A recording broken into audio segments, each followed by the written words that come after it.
Welcome back to our channel, where we explore the most intense and unexpected stories about relationships, family, and personal growth. Today, we have a tale that will leave you on the edge of your seat. Imagine waiting 4 long years for your girlfriend to return from studying abroad, only to have your world turned upside down in the most shocking way possible. This is the story of trust, betrayal, and the quest for truth. Join me as we dive into this gripping story titled, "I Caught My Girlfriend Cheating with Her Friend's Husband and Then She Dumped Me." The chill of December didn't stand a chance against the warmth buzzing through me as I waited at the airport on December 15th, 2023. For years felt like a lifetime, but today, she was coming home. My girlfriend, the one who jetted off to study abroad, leaving a gaping hole in my daily life, was finally returning, even if just for the holidays. I couldn't help but bounce on my heels, a goofy grin plastered on my face, ignoring the curious glances from other bystanders. When she finally emerged, slightly tipsy from the flight's indulgences, our eyes locked, and it was like we were the only two people in the world. The drive home was surreal. She was here, in my car, her laughter filling the space between us, cutting through the years of distance. She queued up a playlist of our songs, and somewhere between the airport and our apartment, in a moment charged with reunion's raw energy, we reconnected in a way we hadn't in years. It was spontaneous, a bit reckless, but it felt like reclaiming a part of us lost in time. Walking into our apartment, I caught her glancing at her phone more often than I remembered. There was a slight shift, a sort of secrecy in the way she'd angle the screen away from me. But hey, after years of long distance, trust was our foundation. I shrugged it off, attributing it to her needing to catch up on messages from friends or perhaps jet-lagged, making her crave some personal space. The next day, we ventured out for brunch at our favorite spot, the one where we had our first date. It felt normal, comfortable, and right. We talked, laughed, and shared glances that said, "I've missed this." The physical connection was undeniable, a reminder of the chemistry that had first drawn us together. It felt like we were picking up right where we left off, no distance or time could dampen what we had. Yet, as days passed, her phone became a constant companion during our moments together. Movie nights ended with her on one end of the couch, me on the other, and her attention firmly locked on her screen. I noticed, sure, but never brought it up. Why stir trouble when everything else felt so right? December 22nd rolled around too quickly, and she was packing up to spend Christmas with her family abroad. She promised we'd stay in touch, FaceTime every day, and share in the holiday spirit, despite the miles. It sounded perfect, but the reality was different. Getting her on a call became a Herculean task, each attempt met with excuses about family outings or bad Wi-Fi. Concern crept in, whispering doubts I was quick to silence. We did manage to connect on Christmas Day, though, and for a while, it was like nothing had changed. We laughed, reminisced, and made plans for the future. Plans filled with hope and shared dreams. But as the call ended, and I was left in the silence of my apartment, the joy of the moment faded, leaving me with an unease I couldn't quite shake off. Was I just being paranoid, or was the distance between us more than just physical now? The trust that had once been unshakable now seemed to have developed hairline cracks, invisible but ever present. As I lay in bed that night, staring at the ceiling, I couldn't help but wonder if the distance had changed us more than I'd realized, or if, maybe, I was just afraid of what the future held for us. The air was frosty when she returned on December 27th, but the chill inside wasn't from the weather. It was her, distant like she'd brought back a piece of the foreign winter in her heart. She was glued to her phone, her fingers swiping with purpose, her eyes rarely meeting mine. Even as I tried to close the gap between us on the couch, she'd subtly shift away, her phone always in hand.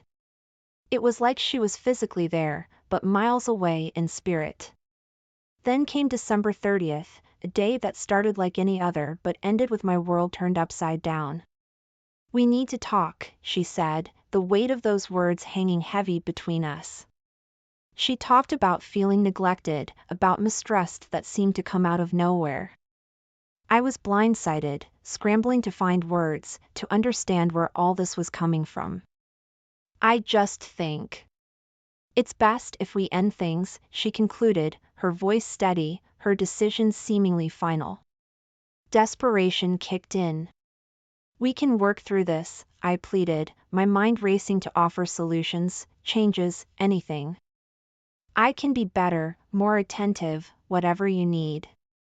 But her resolve was a fortress, my words, mere whispers against its walls. She had made up her mind, leaving me grappling with a reality I wasn't ready to accept.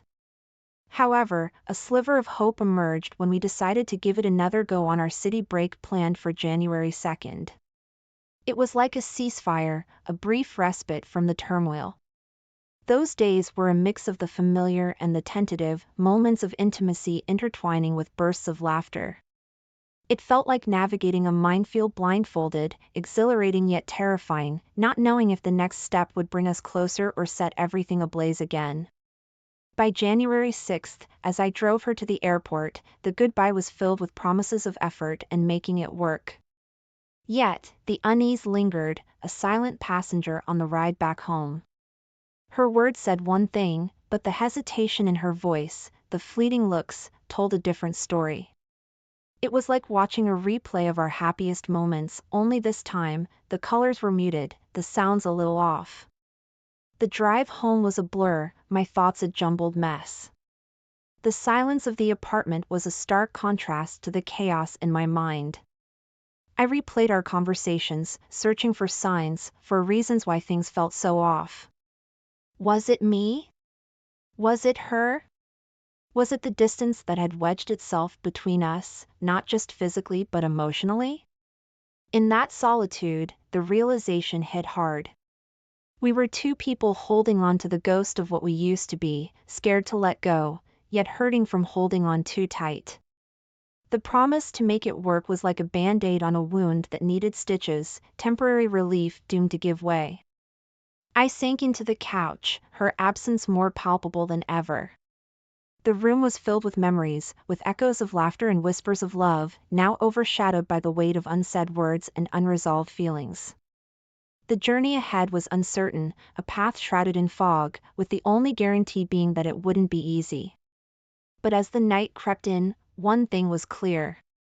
This was a chapter of our lives closing, with the next page still unwritten, and the pen heavy in my hands. It was January 9th when my world got flipped, yet again. I think I've settled for less, she said, her words slicing through the air like a cold breeze. I need space, she added, as if the miles and oceans between us during her studies weren't space enough. There I was, tossed into the limbo of hopeful waiting, clinging to the thin thread of maybe, just maybe, things could turn around. Days turned into nights filled with restlessness. My mind, a relentless detective, couldn't shake off the gnawing suspicion. So, I turned to technology for answers. Find My iPhone became my ally. And there it was, her location pinging from the same, friend's, house over and over. Space? More like specific coordinates to where our relationship's trust was being questioned. I confronted her, my voice laced with a mix of hope and dread. So, this friend's place. You're there a lot, huh? Her response was quick, too rehearsed. Yeah, just hanging out, you know? It's nothing. But the seed of doubt was planted, watered by her evasion and nurtured by her half-hearted reassurances. The pressure built in a volcano on the brink. I needed clarity, a solid ground to stand on. We can't keep doing this dance, I told her. You need to decide what you want. It was a plea, a last-ditch effort to salvage the love I thought we had. But her resolve was ironclad, her words final. I just need to be alone, she said, and with that, she cut me off from Find My iPhone, severing the last thread of our digital connection. Then, out of the blue, she shared her Uber location with me. The destination? The same house. A cruel twist of fate or a slip-up, it didn't matter. It was a breadcrumb trail leading to the truth I wasn't sure I wanted to find. I confronted her again, my frustration boiling over. You keep ending up at this place. You're telling me there's nothing going on? Her denial came as swiftly as before, a well-rehearsed script, devoid of guilt. I've told you, it's not like that, she insisted, but the conviction was missing, her words hollow. The realization hit me like a freight train. The person I loved, trusted, and waited for was now a stranger, her actions and words weaving a web of deceit I could no longer ignore. The fabric of our relationship, once woven with threads of love and trust, was now frayed, torn by lies and secrets. As I sat alone, the silence of the room amplifying the chaos in my mind, I understood that this was more than just about her needing space or finding herself. It was about respect, honesty, and the painful truth that sometimes, love isn't enough to bridge the gap between two hearts drifting apart. The chapter of us, once vibrant and full of promise, was closing, leaving behind a trail of what-ifs and memories fading into the backdrop of a love story that lost its way. The moment we blocked each other on all social media, it felt like plunging into an ice-cold ocean, the shock of it leaving me gasping for air. There I was, floating in a vortex of anxiety, doubt, and the kind of betrayal that eats at you from the inside out. The silence from her end was deafening, a stark contrast to the chaos unfolding in my mind. It was in one of those long, sleepless nights that I stumbled upon something that turned my world upside down. Spotify, of all things, became the unexpected witness to her infidelity. Their playlists, a digital tapestry of songs, each one a thread in the story of her betrayal. It was like discovering a secret language, one that spelled out my worst fears in melodies and lyrics. Driven by a cocktail of hurt and desperation, I dialed her number, my heart pounding against my chest. The phone rang, each tone a step deeper into the abyss. Then, a click. Hello? Her voice, once my comfort, now a sharp reminder of our fractured reality. Is it true? I managed, my voice barely above a whisper. There was a pause, heavy and loaded, before she hung up, a brief but definitive confirmation of my suspicions. Minutes later, my phone buzzed. A text from her, apologizing for being rude, as if manners were the crux of our problems. I couldn't hold back. Tell me the truth, I texted back, my fingers trembling over the screen. And she did. There's someone else, she admitted, her words like a final nail in the coffin of our relationship. She spoke of love for this new man, citing the attention he lavished on her, attention I supposedly failed to provide. I sat there, phone in hand, a numbness spreading through me. The depth of her deceit was breathtaking. All those times she'd asked for presents, for tokens of my affection, she'd been nurturing another relationship behind my back. It wasn't just the infidelity, it was the calculated manipulation of my feelings, keeping me as a safety net while she explored new possibilities. The realization was a crushing blow. I'd been a pawn in her game, my love and commitment exploited for her selfish needs. The weight of this truth was suffocating, pressing down on me until I felt I could no longer breathe. I was left to grapple with the shattered pieces of what I thought was a partnership built on trust and mutual respect. As I reflected on her actions, the scale of her betrayal unfolded before me. It wasn't an impulsive mistake or a momentary lapse in judgment, it was a series of calculated decisions made at the expense of my trust and emotional well-being. The person I had loved and trusted for years had become a stranger, her actions alien and cruel. In the aftermath, I found myself spiraling, each day a battle against the tide of emotions threatening to pull me under. The pain of her betrayal, the humiliation of being deceived, and the realization of my own naivety converged into a storm of despair. But amidst the wreckage, a painful clarity began to emerge. I understood that this wasn't just about her infidelity or the end of our relationship, it was a harsh lesson in self-respect and the importance of recognizing one's worth. The road to recovery would be long and fraught with challenges, but it was a journey I had to undertake, not for her, but for myself. As I faced the daunting task of rebuilding my life, I knew that the scars of her deceit would always be a part of me. Yet, in that moment of profound loss, I also found a glimmer of hope.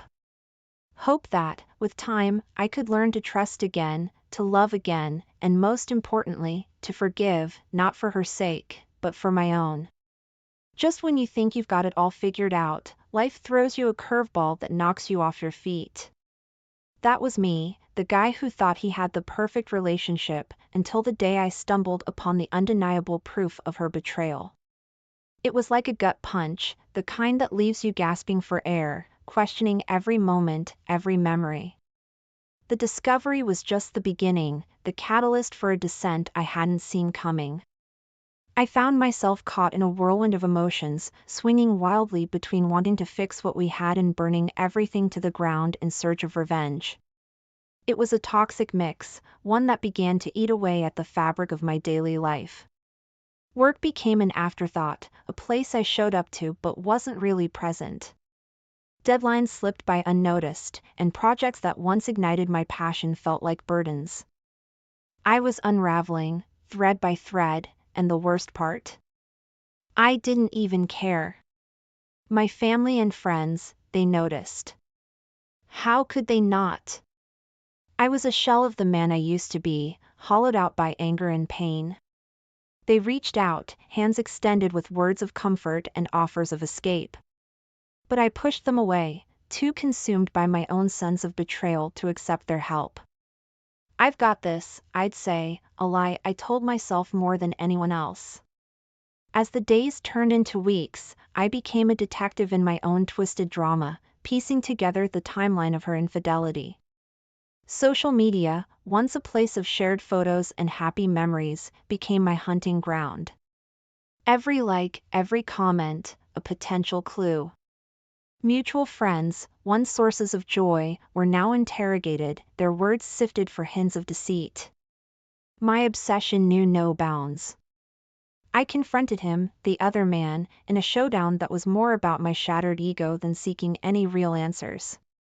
Words were exchanged, tempers flared, and for a moment, I teetered on the edge of violence, driven by a desire to reclaim some semblance of control.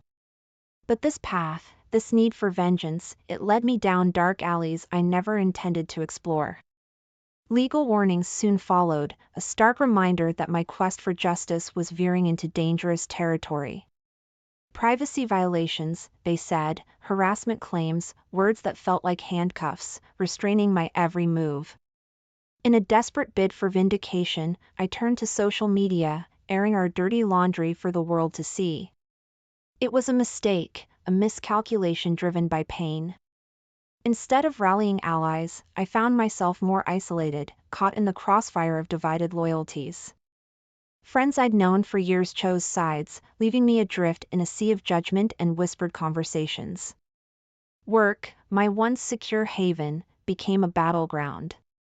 My performance, hampered by sleepless nights and days spent in the grip of obsession, plummeted. Warnings turned into stern conversations, and eventually, the demotion came. It was a blow, not just to my career but to my identity, a confirmation of the failure I felt etched into every aspect of my life. I was lost, adrift in a storm of my own making, unable to see the shore. The man I once was, confident, driven, happy, seemed like a stranger, a distant memory overshadowed by the wreckage of the present. The pursuit of truth, of some semblance of justice, had cost me more than I ever imagined, leaving me to wonder if any of it was worth the price. In the thick of a storm you've whipped up yourself, there's a desperate kind of clarity that comes with knowing you've got nothing left to lose. That was me, gearing up for one last stand, a final showdown that I hoped would bring me some semblance of closure. I was gunning for remorse, maybe a sliver of guilt, or at the very least, an explanation that made sense of the chaos she'd left in her wake. We met in the very cafe where our story began, the irony of the setting not lost on me. There she was, the same, yet unrecognizably different, her indifference a stark contrast to the turmoil churning inside me. As I laid bare my pain, seeking some acknowledgement of the wreckage, her responses were cold, calculated. The finality in her voice, the way she spoke of her new life without a hint of regret, it was a clear message. I was a chapter firmly closed. The aftermath was brutal. My attempts at reaching out, at salvaging what dignity I had left, were met with legal threats, her words slicing through any hope of reconciliation. It was a wake-up call, a bitter realization that the battleground I was on was one where I stood utterly alone. Then came the wedding of a mutual friend, an event that should have been a celebration but instead felt like walking into the lion's den.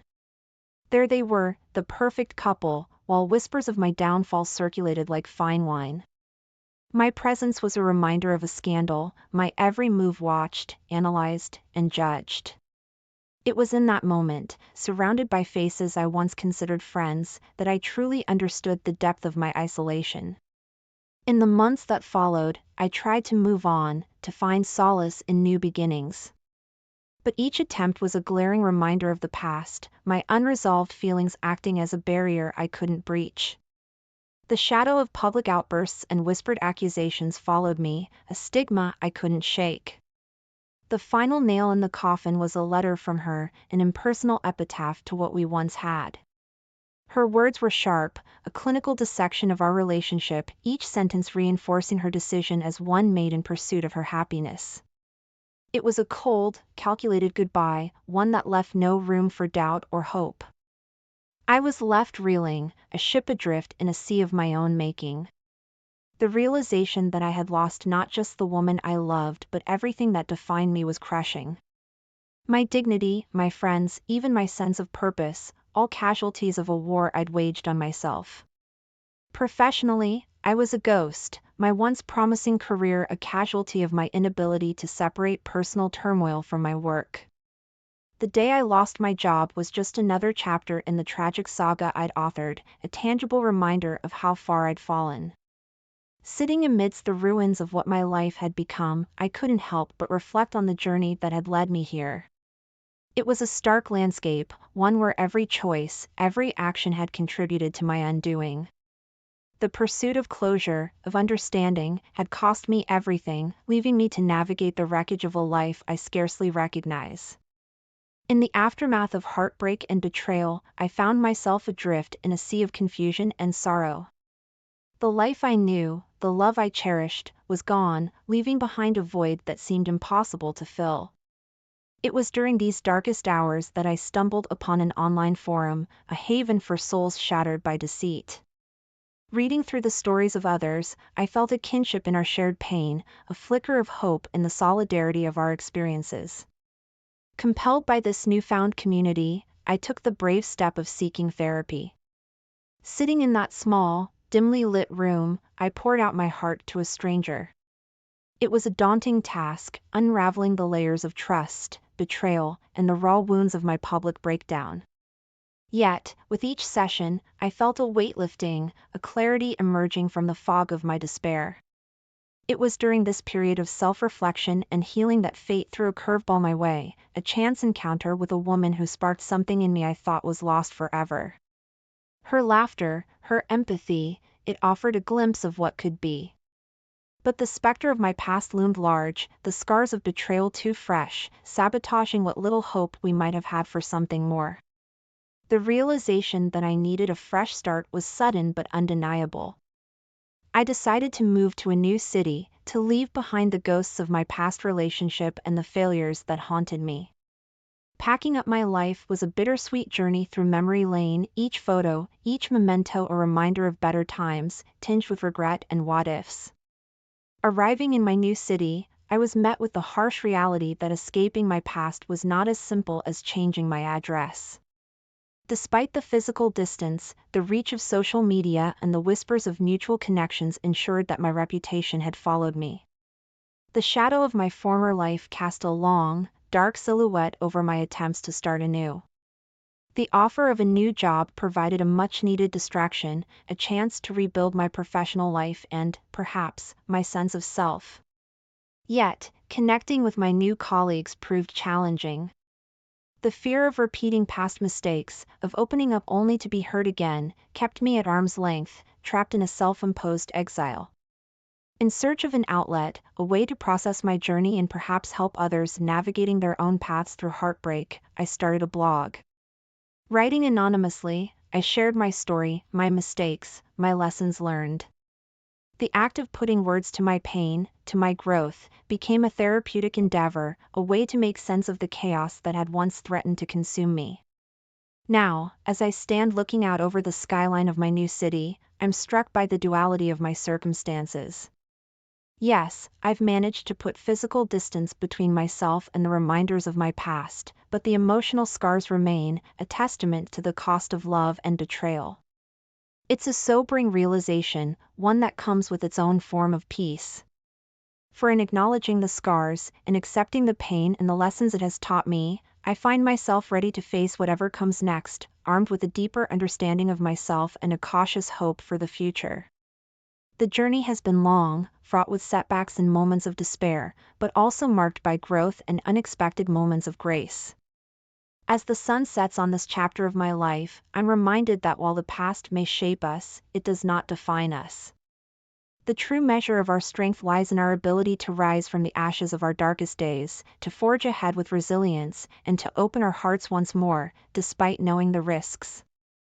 This is the true cost of love and betrayal, but also the undeniable value of hope and redemption. Thank you for watching. If this story resonated with you, please give this video a thumbs up and share your thoughts in the comments below. Don't forget to subscribe and hit the notification bell so you never miss an update on our latest stories. Until next time, stay strong and welcome back to the channel, everyone. I'm thrilled to have you here for another captivating tale that will tug at your heartstrings and keep you on the edge of your seat. Today's story is one of love, betrayal, and the quest for self-discovery. It's titled Caught Cheating, Husband Hires Private Investigator, Shocking Footage Revealed.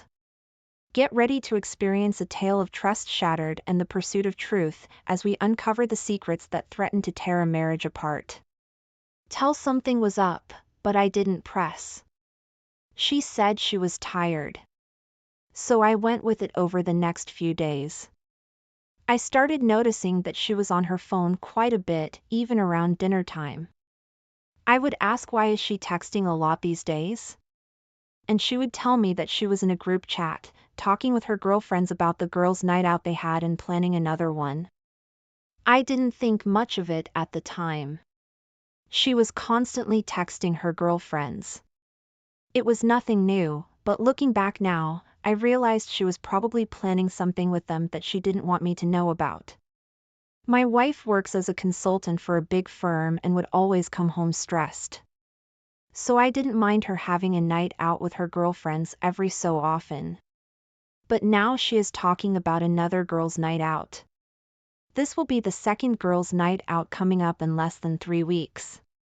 The bad thing is, these women she hangs out with, 4 of them are all single. She is the only married one of the bunch, which in my opinion is not a good thing because it means she is the only one with something to lose. The other women are footloose and fancy-free. I don't want my wife to be a cheater, but I also don't want to control her or tell her what she can and cannot do. So, her second girls' night out came and went. I told her the next day that she needed to be careful and make sure her single friends didn't cause her to fuck up her marriage. She looked at me funny, but didn't say anything. After work one day, I stopped by my parents' house and talked to them about my frustration with my wife participating in these frequent girls' night out parties. I told my mom that the women she hangs out with are all single and none of them have anything to lose. My mom looked at me and said, "Well, I don't see anything wrong with a girls' night out, but I do see a problem with a girls' night out with only single women." My mom said she is playing with fire. Then my dad chimed in and said, "Yeah, if I were you, I would put my foot down and tell her that's enough." He also said the fact that she keeps going out to party without you is a major cause for concern. Then my mom jumped in again and said she did a girls' night out with her friends. 3 times in the 40 years my parents have been married, but my mom's girlfriends were all married. Mom said they were home by 11 p.m. They didn't stay out later than that. I thought about what they said on my way home and I decided they were right. I needed to nip this in the bud before it got out of hand. When I got home, I talked to my wife about it and she got angry saying I was being controlling and didn't trust her. I tried to explain that I wasn't trying to control her. I just wanted her to be careful because I loved her. She didn't want to hear it and went to bed angry. The next day she left for her girls' night out. She didn't even come home from work. This was her third girls' night out. I did not even know about this one. My wife didn't get home until after 2 in the morning. I didn't say anything. I just waited up for her. I pretended to be asleep. When she entered the bedroom, I decided I needed to find out what was going on and why she wanted to leave her family and party with her girlfriends on the way to work the next day. I called a friend of mine and asked him, did he still have the contact information for the private investigator he used for his company? A little backstory.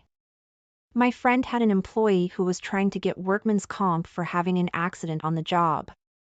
His employee was complaining after the accident that he couldn't come to work. So my friend promptly hired a private investigator.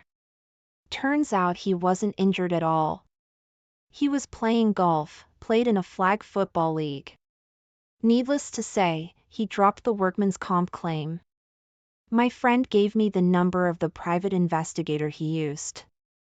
He then asked me, was everything okay? I told him I wasn't sure. And I indicated that I think my wife is doing something she wasn't supposed to be doing. I said, she has been going out and doing these so-called girls' night out parties. My friend then asked me what made me think my wife was cheating. I told him about the 3 times she had gone out recently and stayed out until after midnight, coming home, smelling of alcohol. I also told him that when I confronted her about it, she got angry and defensive. He then said to me, well, it sounds like you have enough. I called the private investigator and set up an appointment to meet him after work. I met the private investigator and he asked me what I wanted him to do. I told him I wanted him to follow my wife and see what she was doing when she went out on her so-called girls' night out. The private investigator told me his fee was $100 per hour. And I said, I didn't care. I just wanted to know what my wife was doing. I gave the private investigator a picture of my wife. I told him what kind of car she drove, where she worked and what hours she worked. The private investigator told me he would start following my wife the next day. I waited impatiently for the private investigator to call me and tell me what my wife was doing. Finally, after 3 days, he called me. The private investigator told me to meet him after work. He had some footage to show me. He showed me footage of my wife leaving work in different clothes that day. On that day, she didn't leave for work in those clothes. She changed at work. He followed her to a bar. He went in and noticed she went to a table with a bunch of women, which were her girlfriends. They were there for about 2 hours. Then they all left. He followed them to a house about 15 minutes from the bar. He noticed a guy answered the door and they all went in. The private investigator was dressed in black. He tells me that at night, it helps him get closer for his surveillance. He walked up to a window at a slight distance and noticed all the girls were dancing, grinding on a few guys. And my wife was in the corner with some guy. He was squeezing her butt and she was kissing him. After that, he looked at me and told me, I think you have enough to do what you need to do. He handed me this flash drive and he told me he will keep a copy just as a precaution. After meeting with the private investigator, I went home and cried. I couldn't believe my wife of 9 years had cheated on me and she was still doing it. I wanted to confront her, but I didn't want to show her the footage. The next day I got up and left for work without saying anything to my wife. She sent me a text on the way to work, asking why I didn't say anything to her. When I left, I did not respond to the text. When I got to work, I made it a point to call a few divorce lawyers to see what I was dealing with and how I could protect myself. I also started looking for a place to stay because I knew there was no way I could stay in the house with my wife. I will miss the boys, but their mother did this. I was absolutely devastated. My whole world had been turned upside down and I didn't know how to fix it. The only solution was divorce. I wasn't going to try and fix our marriage. She wants this single life. She can have it. I had to be strategic because I didn't want the boys to be alone while their mother went out on her girls' night out. I live in Massachusetts, which is a no-fault state, that much I know. So divorce should be pretty easy. When I got home that night, my wife was home sitting on the couch with the boys. I walked in and she asked how my day was. And the boys smiled at me and said, "Hey Dad," I wanted to cry, but I had to hold it in. A few hours go by and everyone is winding down. My wife puts the boys to bed and comes downstairs and asks me if I want to watch a movie with her. I said, "No, I don't think so." She then said, "Okay, I'm going to bed." I waited until she was in bed to go upstairs and get my stuff and leave. I waited until she fell asleep before I left the house. I didn't have anywhere to go yet. So I went to my parents'. It was late. My dad was worried and asked me, was I okay? I told him I had something to show him. We sat down at the dining room table. I pulled up the footage that my private investigator compiled and showed my dad what the private investigator found. And my dad was in disbelief. My mom came downstairs and I showed her too. They were both speechless. I told them I was moving out and getting a divorce. They didn't say anything to try and stop me. I'm sure they were disappointed, but what could they say? My wife had cheated on me and I was done. I stayed at my parents' house that night. The next morning I got up, I sent my boss a text and told him that I would be coming in late. I was honest with him and he didn't have a problem with it. After talking to my boss, I noticed my wife had sent me hundreds of text messages, wondering where I was and why I left last night. I didn't respond to any of them.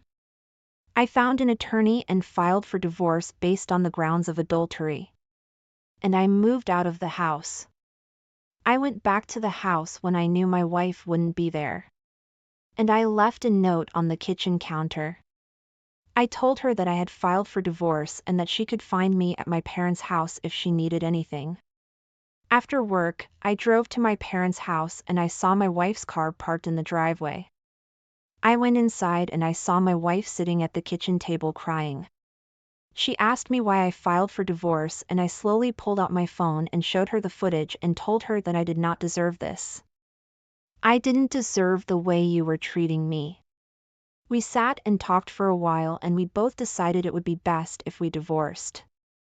I told her I didn't want the house. We were renting it anyway, so she could have it. She makes enough money to pay for it. At the divorce hearing, it was amicable. The judge gave me 30 days to get the rest of my things. I didn't go after her for alimony. I made more than her and I didn't have to pay child support. She was getting that from the kid's father already. We are both the same age, 33, and the boys are 7 and 8. It was heartbreaking because I loved those boys like they were my own and I was their father in every way, but biologically. My job offered me a position out of state and I took it, changed my phone number. Only my parents and a few friends have my new number and started a new life. It's been almost a year now and I'm doing well. I've started dating again and I'm in a much better place emotionally. My friends have told me that my ex-wife was asking about me, and she even tried to reach out to me on social media. But I have no desire to speak to her or see her again. I'm glad I made the decision to move on with my life. And I hope you can do the same if you're in a similar situation. Thanks for reading. I have never shared anything about my life on these forums, but this was heartbreaking for me. I still struggle at times, but one day at a time is how I am dealing with it. If you enjoyed this story, please show your support by hitting the like button. Your engagement means the world to me and helps keep the stories coming. And don't forget to subscribe to the channel so you never miss out on future tales filled with unexpected twists and turns. Subscribing not only keeps you in the loop but also supports me in my quest to bring you more captivating stories. So, take a moment to like and subscribe. Thank you again for your support, and stay tuned for more incredible journeys. Until next time, keep believing in the power of stories to transform and Hey there, storytellers! Welcome back to our channel, where we dive deep into the captivating tales that unfold in the intricate web of human relationships. Today, I have a story that will leave you on the edge of your seat, filled with betrayal, revenge, and unexpected twists. The title of today's tale is Caught My Husband Cheating on His Birthday. His reaction will shock you. Prepare yourselves for a roller coaster of emotions as we delve into the shocking events that unfolded when Wendy returned home early from a business trip, only to discover her husband's deceit. But before we dive into the story, don't forget to hit that like button, subscribe to our channel, and ring the notification bell so you never miss out on our latest storytelling adventures. Now, let's jump right into the drama. I had returned home from business trip earlier than planned, and I had the all-too-natural idea of surprising my husband with my return and with a nice dinner. I hid myself in the living room closet, trying not to laugh out loud with excitement from seeing him all surprised and happy to see me, when the front door finally opened and I could hear his voice. But then, I also heard a woman's voice that I didn't recognize, and in a few moments, I saw them come into the living room together, arm in arm. My husband was with another woman, a stranger to me. At that moment, I realized that everything was a lie, and what was going to be a surprise became revenge. I was never going to forgive him, and he was going to pay well for his actions. How could he betray me, his own wife? Prepare yourself, darling, for what might be your last few seconds of precious life. My name is Wendy, and I'm a 32-year-old office woman. After graduating from college, I got a job at a major company that manages gardening equipment, and since then, I've been working hard as a career woman with a potentially bright future ahead of her. Up until about a year ago, I only cared about my working life and my personal success as a working member of society, but a year ago, I met Landon, my future husband. We met through a mutual friend, who invited the two of us to a small drinking party at a nice tavern downtown, and he worked in another smaller company. We hit it off, and after 17 months of being a couple, we got married, and we lived a happy life together as a working couple. My husband works for a small business in agricultural machines, and he never works overtime, and I don't work overtime either, and I also came home earlier than he did, so whenever I did, I would often wait for him after I cooked something for dinner. It was hard to do housework after work, but my husband worked hard in a physically demanding job, and my determination to cheer up with a meal was pretty impressive, so I didn't really mind doing the housework. As long as Landon could rest at home, nice and peaceful, when he was tired, that was good enough for me. A part of me also wanted him to think that I was a good wife for him, so, in my own way, I was doing my best at home too. Then, one day, it was decided that I was going to go on a long-term business trip. This business trip was related to an impending promotion of mine, and I was very excited. I even thought that this business trip would decide the fate of my career, if not my life itself. But during the trip, Landon would be alone in the house. He's a grown man who can take care of himself like it was a walk in the park, so there wasn't any need to worry. But one thing you should know about my husband, he is a catastrophically poor cook, and he's never done a day's housework in his life. Up until we got married, he was living in his parents' home, and everything was taken by my mother-in-law, Mrs. Braths. Landon can't even do his own laundry, but, nowadays, in this advanced society, we have delivery service for meals, and there's a laundromat a short walk away from where we lived for laundry. I was sure he could manage. And while I was on my business trip, my husband was going to celebrate his 34th birthday. We used to spend his birthday together, but because of this stupid business trip, we couldn't spend it together this time. Landon, honey, we won't be able to celebrate your birthday together this year. I'm so sorry. Oh, Wendy, darling, it's okay. It can't be helped in this case. You have work to do. But good luck with your work, darling. I've always loved you because you always try to do your best. We'll do something to celebrate it again when you come back. How's that? That idea sounds awesome. Thanks so much. And I'm really sorry. I'll do my best as always. With some kind words from my husband, I got even more determined to do great, and I headed out on my business trip. While I was away, I was very busy. Work often lasted until after I usually went home. This made it difficult for me to find enough time to call my husband or have a real-time conversation over text messages. I did call him every once in a while, and by that I mean a couple of days, but when I could reach him, perhaps he was busy at the moment because he never answered the phone. I couldn't get in touch with him other than messages, and it just wasn't the same. I missed him, but Landon had sent me off with his great words of encouragement, so I focused on working hard to land that big promotion. My hard work paid off in the end, because I finished a little bit early, and that meant that I could go home from my business trip a few days earlier than scheduled. I was so happy. I was able to come home on my husband's birthday, even though I told him I couldn't make it because of this business trip. I had the all-too-natural idea of surprising my husband with my return and with a nice dinner on the day of his birthday. The plan was that I would leave work early on his birthday and bring home Chinese food and a nice birthday cake for him and the wallet he wanted as a present. I had it all ready. I could only imagine how happy he would be to see me back home on his birthday.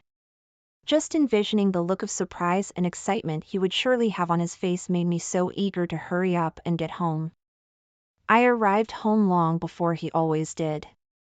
That night would probably be the same as always. He would be home by 6 p.m. To surprise him, I hid in the living room closet. But even after 6 p.m., he still wasn't home. I wondered if it might be because he was celebrating his birthday with a bunch of his colleagues, and as I slowly began to be convinced that's what he was doing, I felt grateful for his friends. But I still wanted to see the look of surprise and excitement on Landon's face. So I didn't call it a night, even when it was after 6:30 p.m. I remained in the closet and waited for the familiar hum of his car. I was pretty tired from my long and tedious business trip where I spent an ungodly amount of time in front of papers and computer screens, and before I knew it, I was fast asleep. I only realized I was when I woke up a few hours later from the sound of a rumbling car engine. I opened the closet door slightly, and through the window, I saw the signal lights of the car scintillating. My husband had come home at last. I quietly closed the closet door and waited for him for another few minutes. I heard the front door open, and the familiar sound of Landon's business shoes echoed through the house. I had a good time today. Thank you for the delicious dinner. It was delicious, wasn't it? It was nice to spend your birthday with you, sweetie. Why in the goddamn world of ignorant bliss did I hear a woman's voice? One that I didn't recognize, in any case. And that sounded suspiciously young. I was so upset, but I tried not to make a sound in the closet. Seriously, I can't believe how happy a simple business trip could make me. I feel like every day I get to spend with you, Clara. I'm undoubtedly the happiest man in the world. It's actually insane how great I feel right now. Thank you, sweetie. I love spending time with you too. I can't help but feel sorry for your wife, but I always tell myself that it can't be helped. It's okay, darling. I'm only married to her for her money. You're the only woman I've ever loved. Am I really? Are you seriously only married to her because she's got bags of money stashed away? I know it'd be so hard for me when I discover my own loving husband says things like that about me. There's nothing good about her except for her money, literally the only thing she has going for her. And they got ridiculously excited as they piled on the bad things about me. I was shell-shocked, but unknowing of my presence in the room, they went on talking shit about me, laughing all the while. I always have an amazing time with you, Clara, but if I imagine that I only had a relationship with that hag, it's like suffocating me. It's a real nightmare. Then you're lucky I'm here. I'll say this again. I never loved Wendy. I love you so much, and I'm going to do what we can to be together, okay? Then they went to take a bath. I took advantage of the opportunity and left the house quietly. Maybe the better option would have been to interrogate the two slimy traitors right then and there, but the shock at what I'd witnessed was just too overwhelming. It was extremely difficult to prevent myself from hyperventilating and screaming in sorrow. I couldn't face the reality just yet. I needed time to gather my senses first. I booked a hotel room nearby and stayed there that night. As I was trudging towards the hotel, my emotions got the better of me, and I suddenly started to cry. I sat down on a bench in a small park, ripped open the box that contained Lana's birthday cake, forced my fingers around a large clump of dessert, and stuffed it in my mouth. The cream tasted very sweet, and somehow my tears, which were streaming into my mouth at this point, added a nice little tang at the beginning of each bite. From the point of view of passerbys, I was basically a woman dressed in office uniform, stuffing a ridiculous amount of birthday cake into my mouth, crying all the while, and getting cream in every nook and cranny of my face. I definitely looked a suspicious person, but during that time of personal crisis, what people thought of me was the least of my problems, and I couldn't care less. After crying a legitimate rainstorm, my sadness towards the situation gradually transformed into anger towards my husband. I don't mean to say that he owes me something, but no one can deny I've done so much for him. I cooked for him, did the housework for him, all because he couldn't do shit around the house, and when he told me there was something he wanted, I went and actually something nice for him. I got him a birthday present that cost thousands of dollars, and he was still willing to cast me aside as an ATM machine and never accept me as the one he chose to spend the rest of his life with. Call me a money grubber, will you? Well, that doesn't come for free, my dearest. I threw the wallet I'd bought for his birthday as hard as I could into a nearby trash can. You've got some nerve to cheat on your wife while she's away on a business trip, my dearest, I muttered to myself as I left the park. On the way to the hotel, I decided to get a divorce, but I knew he would only be pleased if I divorced my husband. I decided to really make him suffer for his crimes before divorcing him. For a while thereafter, I continued to stay at the hotel. I was supposed to go back home next week, so until then, I can't go home. But I did actually stop by my house on the way, and the fact that I found Landon's car was strange, very strange indeed. At this time of night, he's supposed to be at work still. I called his company posing as a client, and asked the receptionist at the other end of the phone, "Excuse me, is Mr. Landon Brass present at this hour?" "I'm sorry, ma'am, but it seems Mr. Brass has taken a vacation for about a week." "Oh, is that so? Thank you for telling me." So my husband is on vacation for a week. That led me to wonder if the woman whom he was having an affair with worked for the same company. I checked. Well then, is there someone by the name of Clara? I'm so sorry, ma'am. It seems Miss McIntyre is also on vacation for about a week. Is there anything you need to inform us about? If it's urgent, I can put someone else on the phone to assist you. No, it's not urgent. Thank you so much. Have a nice day, sir. After I said that, I hung up.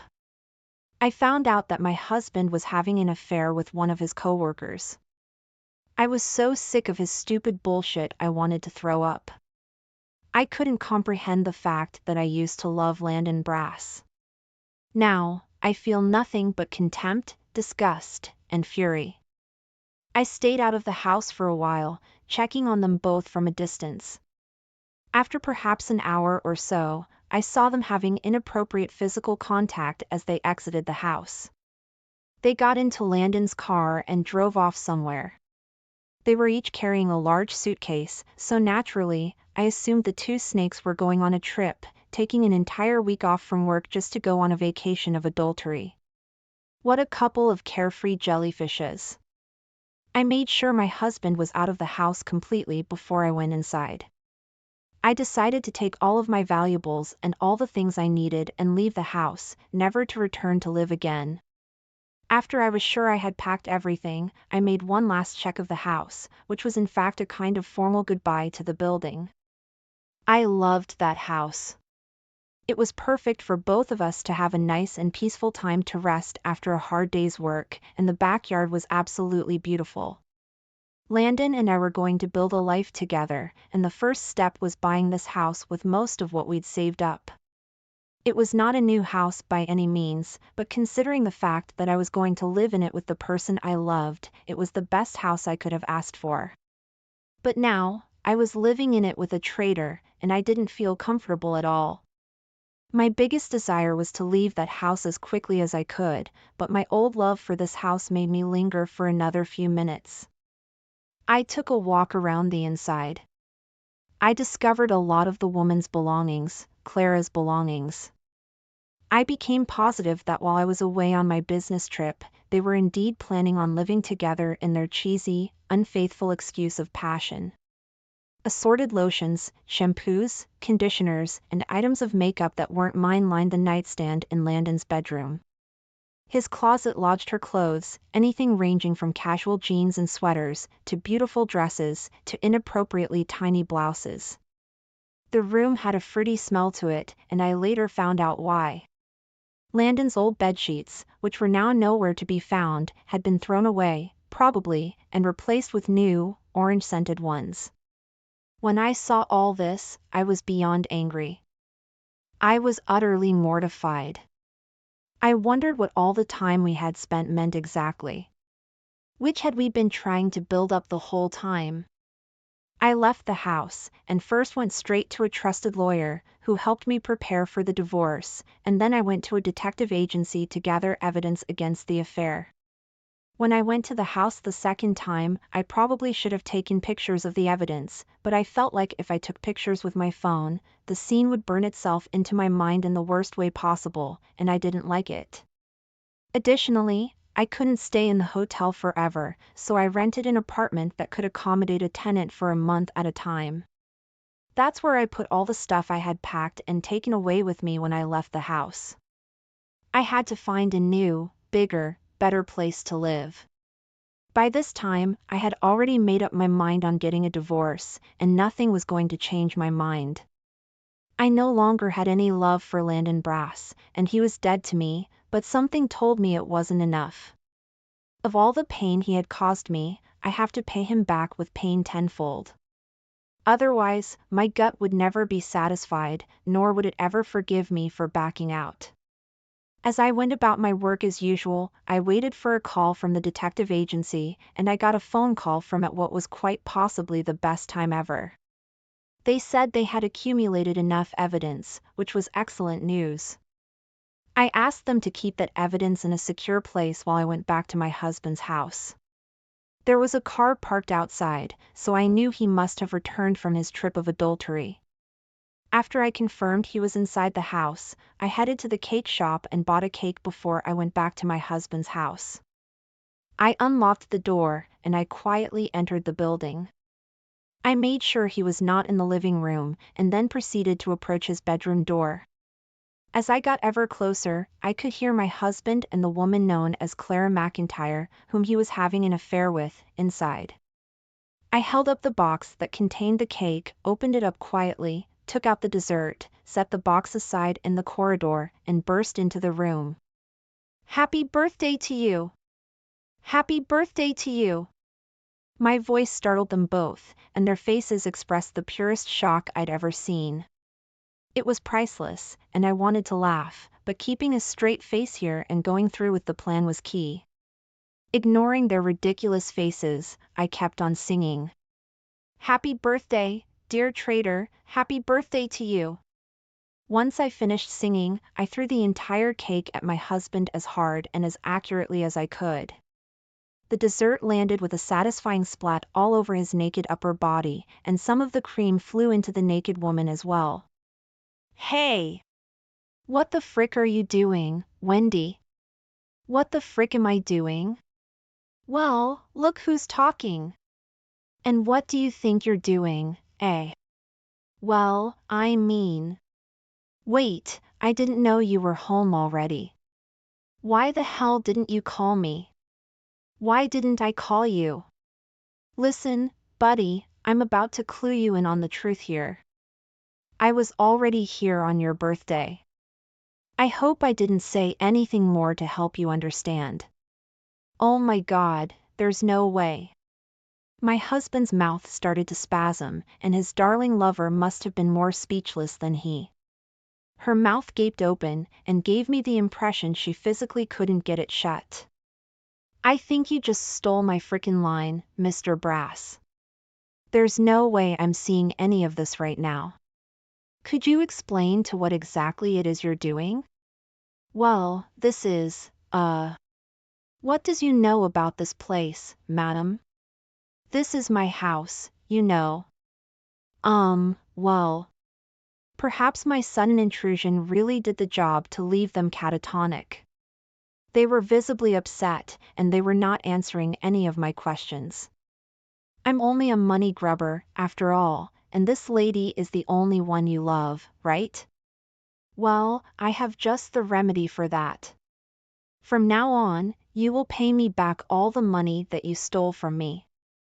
I'm going to demand alimony from you, and you better pay me back every single penny you owe me."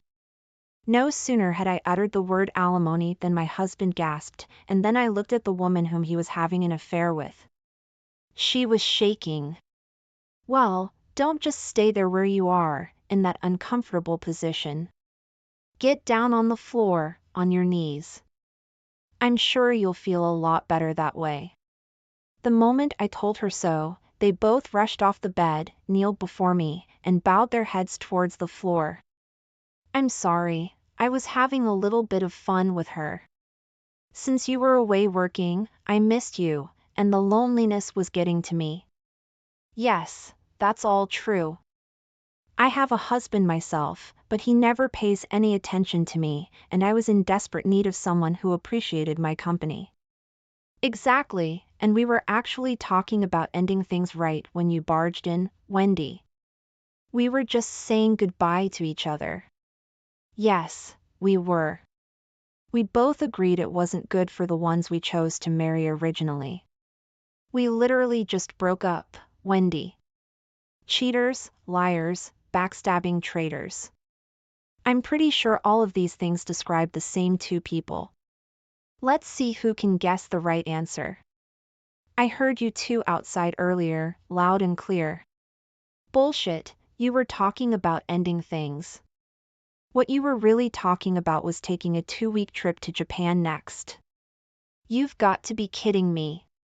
How do two people stoop to such low humanity, damn it?"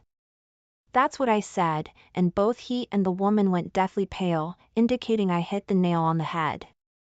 "You guys are such assholes. I already mentioned I heard you guys talking shit about me the night of this bastard's birthday.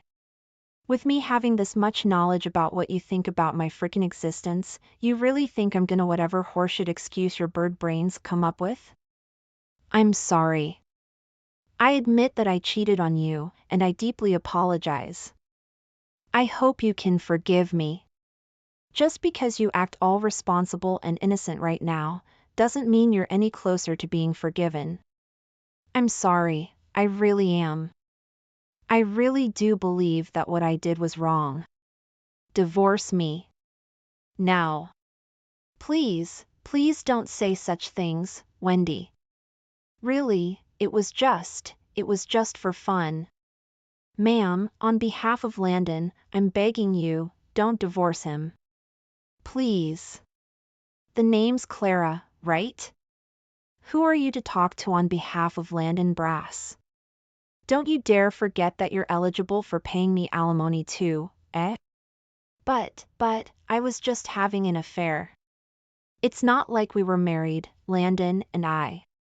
I don't think the law states that you can demand alimony from me because it was just fun and games. I don't believe this. Tell me what exactly is your IQ score? I'm just dying to know. Of course I can legally demand alimony from you. You knew the man whom you were with was married to another woman, and yet you went on with the affair, hoping to get something nice out of it. Newsflash, lady. Nothing nice comes out of unfaithfulness. I was so stunned that this woman was pretty much claiming that the Sun was basically the world's largest pizza in the entire state of Mexico. I couldn't believe I'd lost my actual husband to a woman with zero common sense. I want a divorce. I've already hired a lawyer, so if you want to know more about the demands, you'll hear about it from him. I've also been to the detective agency, and they acquired a lot of solid evidence of your stupid affair. If you're thinking of uttering excuses to get yourself out of this, don't freaking bother. It doesn't make any sense, for one thing.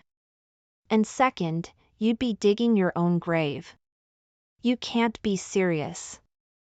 I don't want a divorce. I don't want a divorce.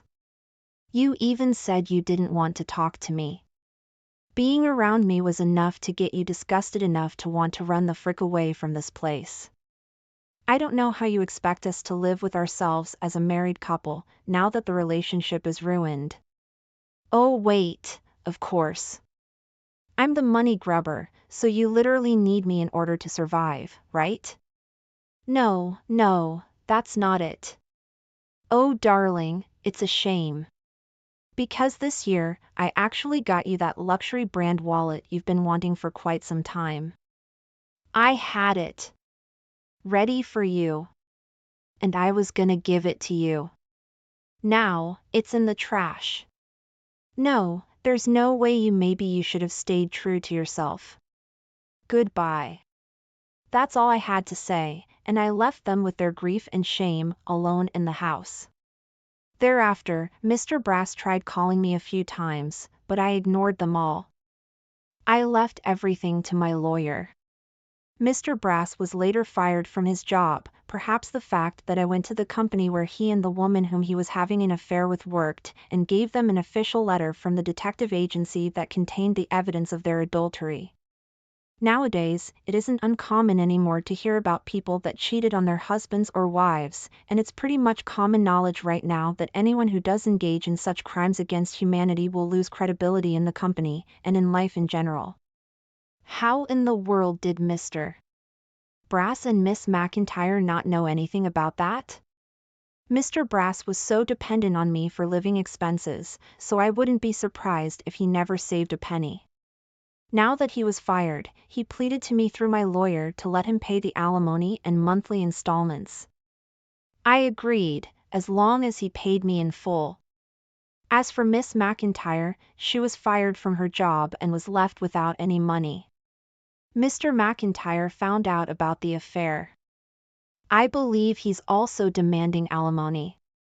She tried to turn to Mr. Brass for help, but found no luck with him as he didn't have any savings whatsoever and was now working part-time.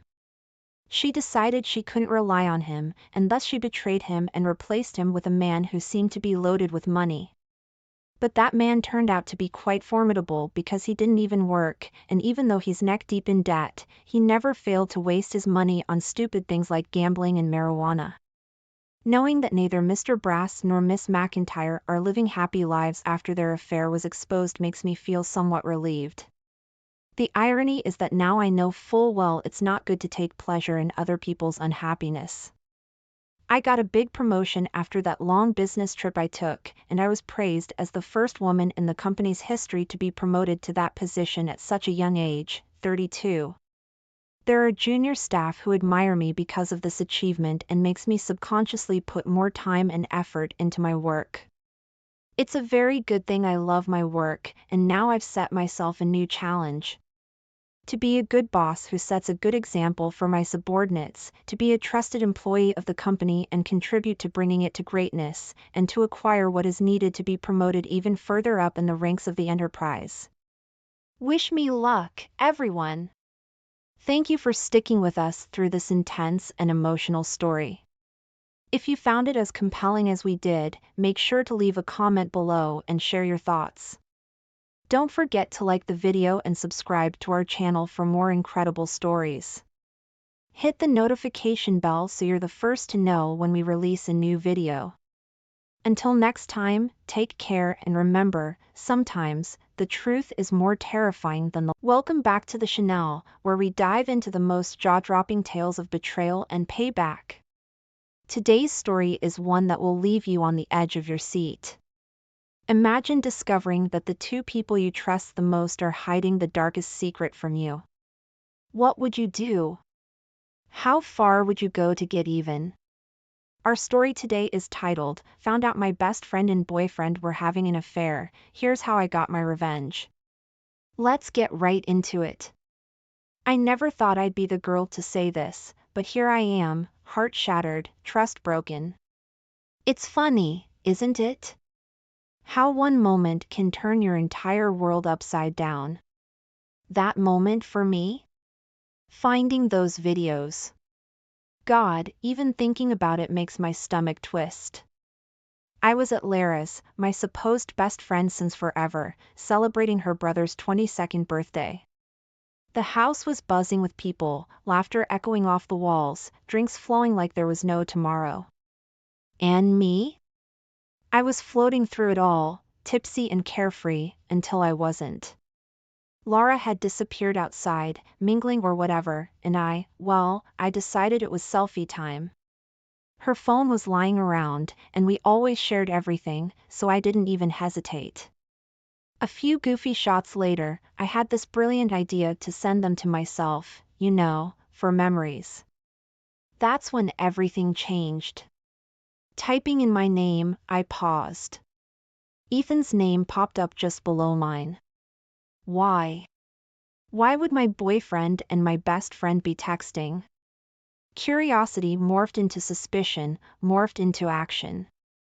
I clicked on his name, my heart racing, and that's when I saw them. For videos, thumbnails glaring back at me with a story I wasn't prepared to read. The first video was enough to burn every memory of us to ashes. Ethan, blindfolded, and Laura, very much not, in a way that screamed betrayal.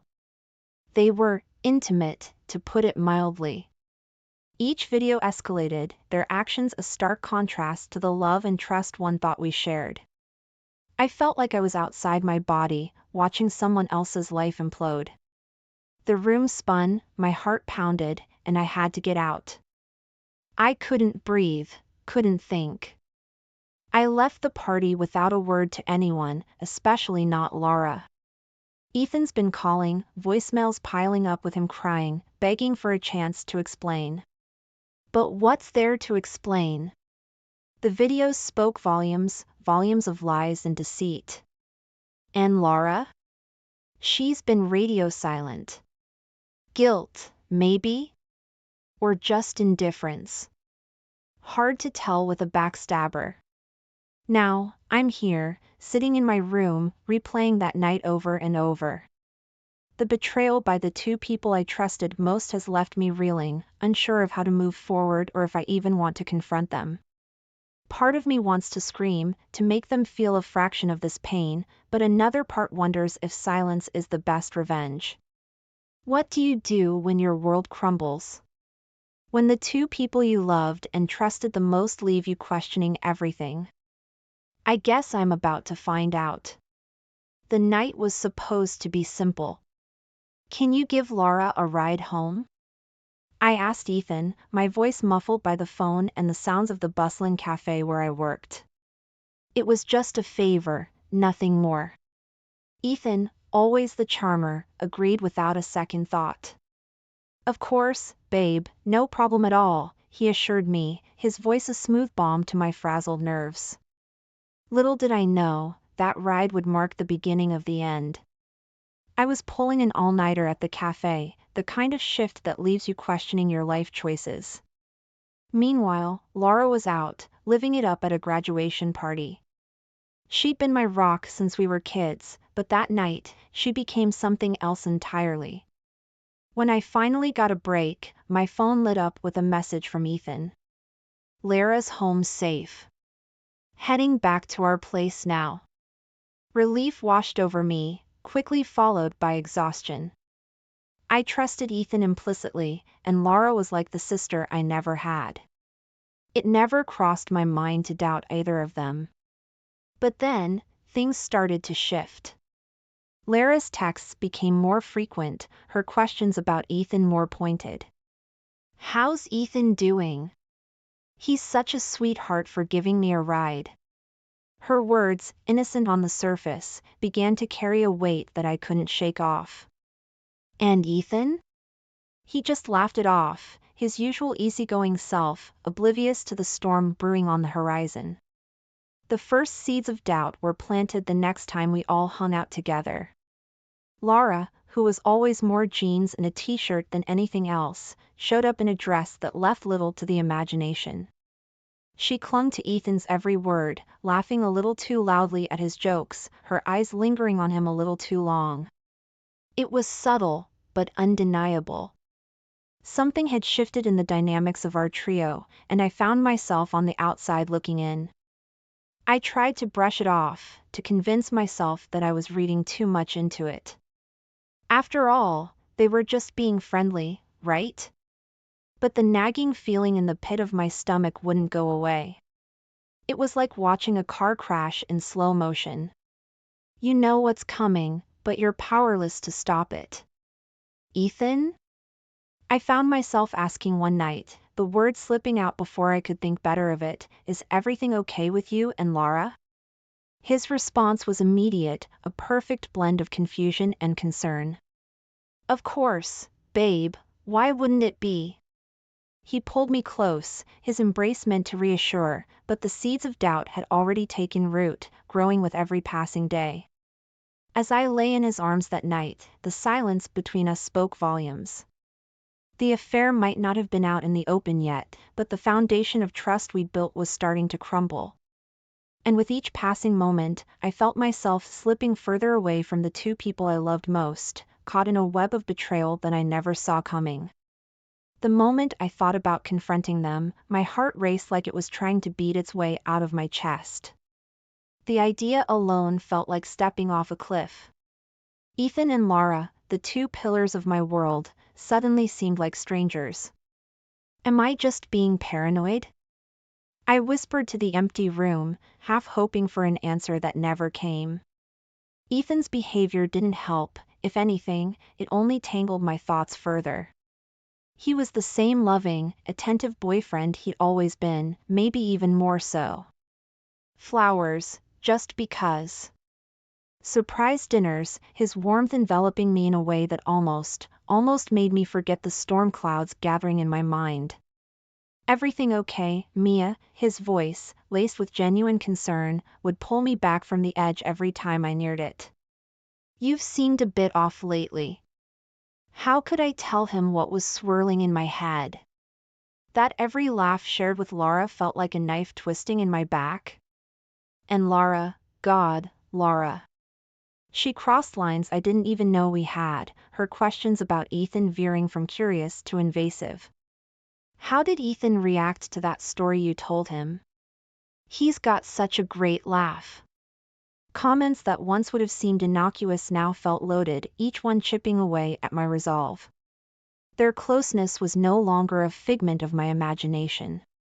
The way she sought him out, the energy between them, it was palpable, undeniable. Yet every time I steeled myself to confront them, to demand answers, I'd falter.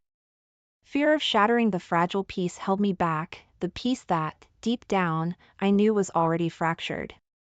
The tension became a constant companion, whispering doubts in my ear, painting my thoughts with suspicion. Mia, you're just overthinking things, I'd tell myself, trying to brush away the unease that clung to me like a second skin. But the harder I tried to ignore it, the louder it became. One evening, as I watched Ethan and Laura laughing together over something trivial, something inside me snapped. The laughter wasn't for me. I was on the outside looking in on a connection that had somehow shifted away from our trio, excluding me, isolating me. I needed to talk to someone, anyone who could offer perspective without the emotional turmoil clouding my judgment. My mom, always my sounding board, answered on the first ring. "Honey, what's wrong?" she asked, her voice a soothing balm. Pouring out my fears and observations felt like releasing a valve, the pressure within easing slightly as I spoke. "Mia, listen to me," she said, her tone firm yet gentle. "Trust your gut. But remember, accusations need solid ground. Observe, reflect, and then act.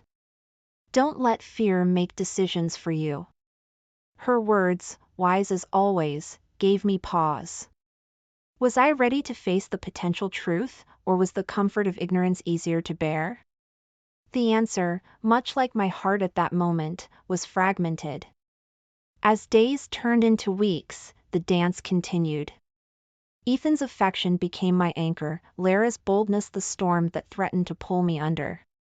The confrontation loomed large, an inevitable crossroads I wasn't sure I had the strength to face. Yet, in the silence of the night, with only my thoughts for company, I realized something had to give. The truth, no matter how painful, was better than the limbo of doubt. I resolved to find my moment, to confront the storm head-on. Little did I know, the eye of that storm was closer than I ever imagined. The air was thick with celebration. Laughter weaving through the crowded backyard as I navigated my way through familiar faces, all gathered for Lara's brother's birthday bash. It was one of those nights where everything felt just right, or so I thought. Little did I know, my world was about to come crashing down in the most unexpected way. I remember feeling light, almost giddy, as I made my way inside Lara's house to escape the chill. The warmth of the interior hit me, a welcome embrace from the crisp night air. That's when I spotted Lara's phone, casually left on the kitchen counter among a clutter of party debris. A harmless idea struck me: why not take a few drunken selfies for laughs? We did it all the time, a silly tradition that never seemed to grow old. Flicking through the camera roll to find my latest series of goofy faces, I noticed the messaging app open in the background. An innocent glance turned into a curious peek, and that's when I saw Ethan's name, popping up in a way it had no right to. My heartbeat accelerated, a mix of confusion and a creeping dread taking hold as I tapped on his name, driven by a force I couldn't resist. The screen loaded, and suddenly, I wasn't in Lara's kitchen anymore. I was somewhere far off, a place where trust and love went to die. Videos, 4 of them, each a knife twisting deeper into my heart. My fingers trembled as I pressed play, each second unraveling the life I thought I knew. The first video was a blow I couldn't have prepared for. Ethan, my Ethan, with Laura in a way he was only supposed to be with me. Blindfolded, vulnerable, and completely unaware I would ever witness this. Their laughter, touches, the intimacy of their betrayal, it was all there, laid bare for my disbelieving eyes. I watched, frozen, as each video descended further into a nightmare. There they were, the two people I trusted most in the world, sharing moments meant for us, for me and Ethan. The realization hit me like a physical force, tears blurring my vision as the final video ended. The room spun around me, the sounds of the party outside a distant, mocking echo. I felt sick, heartbroken, and utterly betrayed. How? Why? Questions spiraled through my mind, but deep down, I knew the answers wouldn't change the raw, aching wound inside. I left the phone where it lay, a Pandora's box of shattered illusions. The urge to confront them, to scream and demand explanations, surged within me. Yet, my feet carried me away, out of Lara's house, away from the scene of my world's quiet collapse. The night air no longer felt crisp, it was cold, a chill that matched the sudden ice in my veins. As I walked, the images played on a loop in my mind, a cruel highlight reel of betrayal. Ethan's and Lara's laughter echoed in my ears, a soundtrack to the unraveling of my trust. I knew then, nothing would ever be the same. The unexpected twist in my story wasn't just a revelation, it was a turning point, a moment that redefined everything I thought I knew about love, friendship, and trust. The moment I stepped out of Lara's house, the cool night air felt like a slap to my face, a harsh contrast to the storm of emotions raging inside me. My phone buzzed incessantly, a relentless reminder of the reality I was desperately trying to escape. It was Ethan, of course. His name lit up my screen over and over, each call a stab of betrayal. I didn't need to hear his voice to know what he would say. The apologies, the explanations, the desperate pleas for understanding, they were all meaningless. How could words undo what I had seen? How could they stitch back together the trust that had been so carelessly ripped apart? I took a deep breath, the decision crystallizing in my mind with a cold, hard finality. Blocking them was almost cathartic, each button press a step towards severing the ties that bound me to the pain. Ethan, Lara, they were parts of my life that I needed to cut out, malignant growths that had hidden their toxicity until now. The walk home was a blur, my thoughts a tangled mess of anger, disbelief, and an overwhelming sense of loss. By the time I reached my apartment, my phone was flooded with voicemails from Ethan. Part of me, a very small part, wanted to listen, to let his words wash over me in a wave of self-torture. But I resisted, there was nothing he could say that would change the images burned into my memory. Ethan again, I muttered to myself, deleting another voicemail unheard. His desperation was palpable, even through the digital distance I had put between us. Mia, please, just let me explain. It's not what it looks like. I swear to you, I didn't know she was filming. Please, babe, we need to talk about this. His words, even unheard, were like echoes in my mind. Could it be true? Did it even matter? The betrayal wasn't just in the act caught on camera, it was in the lies, the secrecy, and the fact that it happened at all. The apartment felt empty, colder somehow, as if the shadows held whispers of the love and trust that had once filled its corners. I sank onto the couch, the silence oppressive, the solitude a stark reminder of the gaping hole Ethan and Lara's actions had torn in my life. In that moment, the urge to confront Ethan, to scream and cry and make him understand the depth of the pain he had caused, was overwhelming. But what would it achieve? The damage was done, the trust shattered beyond repair. No, this was a wound that words could not heal. The night dragged on, each tick of the clock a reminder of the agonizing limbo I found myself in. To confront or to retreat, to seek answers or to accept the painful truth without them. These were questions I couldn't answer, not yet. For now, the only thing I could do was navigate the immediate aftermath of the betrayal, one agonizing step at a time. As dawn crept through the curtains, casting a soft light on the remnants of a life I thought I knew, I realized that this was just the beginning. The road ahead was uncertain, fraught with pain and the daunting task of rebuilding myself from the ashes of my shattered trust. But it was a road I would have to walk, one way or another. The second the idea took root, it was like a wildfire in my veins, consuming the remnants of the hurt and betrayal with a fierce, unyielding intensity. I wasn't going to let them get away with it, not without facing the consequences of their actions. Direct confrontation? No. That would be too easy, too quick. They deserved more. They deserved to feel a fraction of the pain they'd inflicted on me. I spent the night plotting, my mind racing with possibilities until it clicked, the perfect form of revenge. Exposing them, letting everyone see them for who they really were, felt like the only way to strip them of the facade they'd so carefully constructed. The videos were damning evidence, impossible to deny or explain away. I worked methodically, my actions fueled by a cold, detached resolve. Creating anonymous email accounts felt like donning a mask, a necessary shield to hide behind as I prepared to unleash the storm. The videos, once a source of unimaginable pain, were now my weapons, and I wielded them with a precision that surprised even myself. The emails were crafted with care, each word a calculated strike meant to maximize the impact. To Ethan's family, to Lara's, to our friends who'd unknowingly been complicit in their secret, no one was spared. The send button was pressed not once, but several times, each click a step towards my liberation from the agony they'd cause. I imagined the fallout, the shock and horror that would ripple through our circle as the truth came to light. There would be no place for them to hide, no shadows deep enough to conceal the depth of their betrayal. Ethan and Lara, exposed for all to see, their perfect images shattered beyond repair. As the reality of what I'd done began to sink in, a twisted satisfaction took hold. It wasn't joy, far from it, but it was a start, a small flicker of power in the vast darkness they'd left me in. I waited, the silence of the early hours a stark contrast to the chaos I knew was unfolding in the digital realm.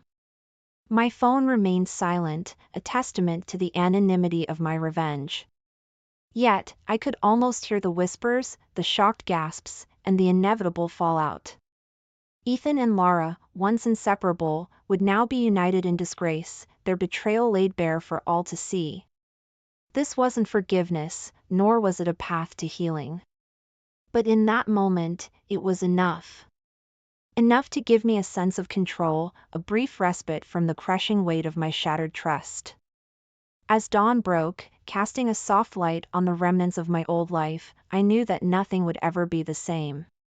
But maybe, just maybe, I could start to rebuild, piece by fragile piece, in the aftermath of the storm I'd unleashed.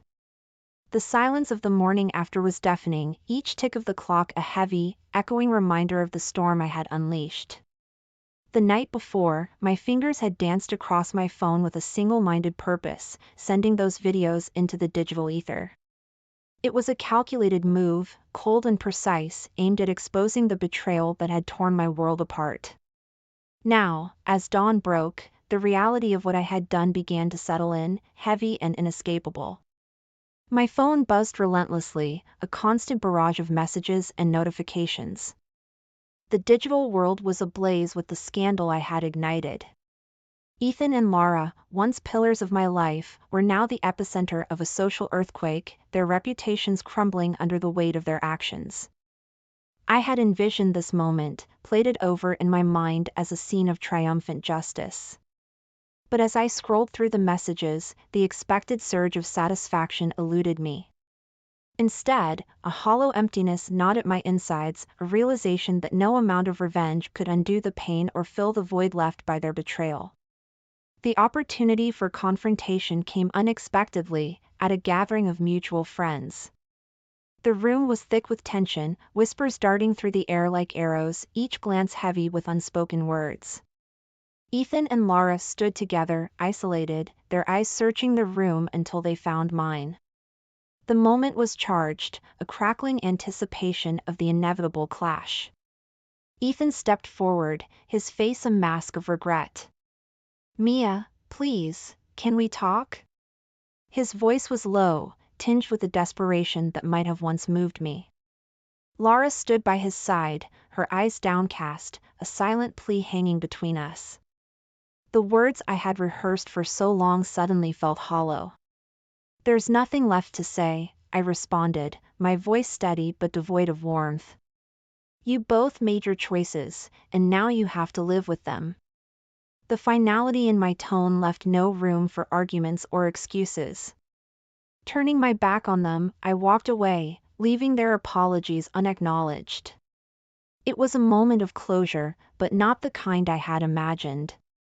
There was no sense of victory, no triumphant exit. Just a deep, aching sadness for what had been lost. In the days that followed, the fallout from the public exposure was impossible to ignore. Ethan's friendships deteriorated, his social circle shrinking as the reality of his actions set in. Laura faced a similar fate, her once vibrant presence now a shadow, tainted by the choices she had made. As I watched from a distance, the consequences of my revenge unfolding, a bitter truth settled in my heart. The destruction of their social lives, the isolation they faced, it didn't bring me peace. Instead, it served as a constant reminder of the betrayal, a wound that refused to heal. In the quiet moments, when the noise of the world faded into the background, I was forced to confront the scars that the betrayal had left on my soul. Trust, once given so freely, now felt like a luxury I could no longer afford. The walls I had built around my heart were higher, stronger, a fortress to protect me from the pain of betrayal.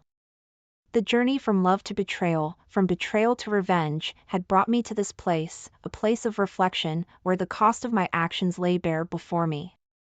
Despite the successful revenge, satisfaction remained an elusive shadow, a reminder that some wounds run too deep to be healed by retribution alone. In the end, the downfall of Ethan and Laura was not a story of victory. It was a tale of loss, a cautionary reminder of the fragility of trust and the price of vengeance.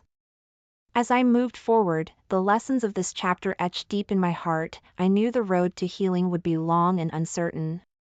But it was a road I was ready to walk, one step at a time, in search of a peace that revenge could never bring.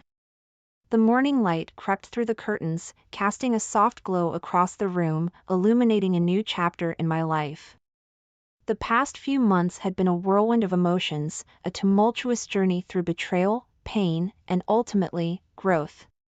As I sat at my desk, surrounded by textbooks and notes, I couldn't help but reflect on how far I'd come. My studies and part-time job had become my sanctuary, a place where I could lose myself in routine and responsibility, away from the chaos that had once consumed my life. Each day was a step forward, a testament to my resilience. I had learned to guard my heart, to see the red flags I had once so naively ignored. It was a cautious stance, one where I was constantly aware of the shadows of my past. Ethan's attempts to reach out had been a steady background noise, a reminder of the life I had left behind. His messages, filled with regret and pleas for forgiveness, went unanswered. It wasn't out of spite, but rather a necessary step towards healing. I had moved on, leaving him to grapple with the consequences of his actions. It was a chapter closed, a lesson learned. Lara's fate was a mirror to the consequences of betrayal. The vibrant, carefree friend I once knew had become a shadow of her former self, isolated by the very actions she thought she could hide. The backlash was swift, a social exile that left her grappling with guilt and loneliness. It pained me to see her fall so far, but it was a path she had chosen, a stark reminder of the fragile nature of trust. Despite the scars, the pain had carved a path to new beginnings. My world, once so narrowly focused on Ethan and Laura, had gradually expanded, welcoming new faces, new friendships. It was a cautious process, each new connection forged with a wisdom born from betrayal. Trust was no longer given freely, it was earned, a precious commodity that I guarded with vigilance. The final lesson, the silver lining in the stormy clouds of my past, was a profound understanding of my worth. Betrayal, while a bitter pill to swallow, had taught me the value of self-respect, the importance of setting boundaries, and the necessity of walking away from those who no longer served my best interests. It was a painful journey, but one that had ultimately led me to a place of strength and empowerment. As I turned my attention back to my studies, the noise of the world outside fading into a distant hum, I realized that the betrayal, though a defining moment, was no longer the anchor it had once been. It was a part of my story, but not the entirety of it. I had emerged from the darkness, not unscathed, but stronger, wiser, and more resilient. The road ahead was uncertain, filled with its own challenges and triumphs, but I faced it with a newfound confidence. The lessons of the past, while hard-earned, had equipped me with the tools to navigate the complexities of life with grace and determination. Betrayal had broken me, but in its wake, I had discovered an unshakable sense of self, a compass by which to steer my future.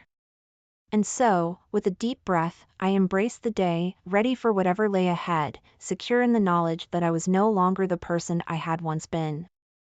I was stronger, wiser, and infinitely more capable of facing the world on my own terms. The final lesson had been learned, and with it, a new chapter had begun. If you enjoyed this story, make sure to hit that like button and subscribe for more incredible tales of revenge. Don't forget to leave a comment below about what you would do in this situation. Thanks for watching, and we'll see you in the next. Hello everyone, welcome back to the channel. I'm your host, and today we have a collection of stories that will make you laugh, cry, and gasp in disbelief. Our video is titled Betrayal, Deception, and Family Tragedy: Shocking Stories of Love and Lies. These stories are filled with unexpected twists, outrageous behavior, and some seriously entertaining drama. But before we dive into these wild stories, be sure to hit the subscribe button and click the notification bell so you never miss out on our latest fun and shocking uploads. If you liked today's video, don't forget to like it and share your thoughts in the comments section below. Now let's dive into it. This video includes 4 stories. The first story is my in-laws disowned us for refusing to name our baby after a deceased relative. My fiancé, 27 male, and I, 25 female, have an infant son.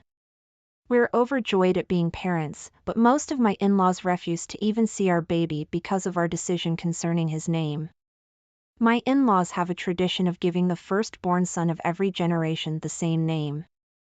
Let's say it's Peter. This has been going on for about 7 generations already, and they're very serious about it. My fiancé's eldest cousin was the latest person to get named Peter. Every one of his cousins has only had daughters so far, so our baby is the first son of his generation and consequently should get the name. I have no problem with the name Peter, and I would have been okay with naming my son that. Unfortunately, that was also my uncle's name, who died before I was born. I won't get into details, but it was tragic and traumatizing for my family. My father never got over losing his younger brother. My grandmother asked the family not to name any of our future children Peter during her lifetime. My mother-in-law and father-in-law knew about this promise and, at first, seemed to be not only okay with us avoiding the name Peter, but also supportive of the one we chose. However, my grandmother sadly passed away when I was 7 months pregnant. We traveled for her funeral. On our last days there, my in-laws called to offer me their condolences. Then my mother-in-law asked me if I would think about the name Peter now. Suddenly, they were insistent that the name we chose was awful, and we had to honor their tradition. According to them, they only had agreed to make an exception for us for my grandmother's sake and had no obligation to keep it now that she had passed. My family agrees that, while we don't have to avoid the name anymore, it still doesn't feel right to use it. My fiancé also agrees with me, but his parents spent the last weeks of my pregnancy trying to convince us to change our minds about the name. When our baby was born and we named him what we wanted, my in-laws were furious that we had broken a 7-generation-old family tradition. Some of them hadn't previously wanted to name their sons Peter, but did it anyway for the family's sake. They said our decision was selfish and that my family should have moved on by now. This has nothing to do with whether my family's moved on. It just felt like a betrayal of my grandmother and uncle's memories to even consider using the name. My father-in-law offered us $1,000 to change our son's name to Peter after he was born. That was 2 months ago, and neither of my fiancé's parents have met the baby or seen us since I was pregnant. Most of my in-laws are on their side, and this is causing a huge rift between my fiancé and his family. He assures me he's fine, but I'm starting to feel really guilty about this. Am I the idiot? Edit. The tradition started, as far as I know, when OG Peter died and his son, also named Peter, named his firstborn after his father. Peter III had the first son of the following generation and did the same thing. That one died before having children, so his sister gave the name to her son, and so on. The name Peter is very common in my country, and none of them ever get bullied over it, and the fact that it was also my uncle's name isn't as unlikely as one might think. Also, middle names aren't used in my country. Most people get the maternal surname before the paternal one instead. Some hadn't wanted to name their kid but did it for the family's sake. Have you broken a pact with Satan or something? Not the idiot. Family name traditions are weird. You can do whatever you want and name your baby. Keep pushing the "I'm honoring my late grandmother's final wishes" part so they see how unhinged they sound, asking you to flout this. Lunatics should never be around babies or kids or me or you. Seriously? Do you live on the set of Dynasty? Ugh. Also, as a grandma, the idea of rejecting a child based on a name is simply trifling. It's downright shallow, petty, and a horrid representation of one's integrity. Honestly, the longer these people avoided my child, the less their value would be worth in my child's life. Who would want such people around after a while? What would they bring to the table for my child? How would people like this positively enrich their development? I feel bad for Opie's partner, as this behavior surely has hurt him. As an aside, once again, tradition is a euphemism for misogyny. Note: only male children have a special name and all the female children were not fought over. Presumably, no one cared what they were called. All the more reason to end this now. Update: am I the idiot for breaking my fiancé's family tradition by naming my son what I wanted? Thank you so much to everyone who commented and offered support. A lot has happened since, so I'd like to give you an update. About a week after my post, my fiancé's parents contacted us. They apologized for their behavior and begged me to meet my son. They said they were ready to leave the naming debacle behind and truly wanted to be involved in their grandson's life. We were skeptical, but invited them over to meet the baby. The visit went well. They began coming over almost every day during the next 3 weeks. I noticed neither of them ever called my son by his name, but I didn't point it out.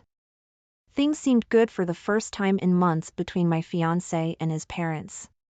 One day, my fiancé was helping my father-in-law with something at our place, so my mother-in-law and I went to the park with my baby.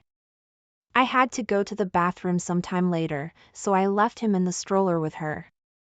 When I returned, she was sitting on a park bench, chatting with a woman who was cooing over my son, so I went over there and introduced myself as Sunname's mom, and she said, "Oh, I thought his name was Peter." I didn't say a word, and neither did my mother-in-law. She followed me to the car, and we went back to my apartment. On the way there, I texted my fiancé about what had happened. When we arrived, he kicked both his parents out of our place.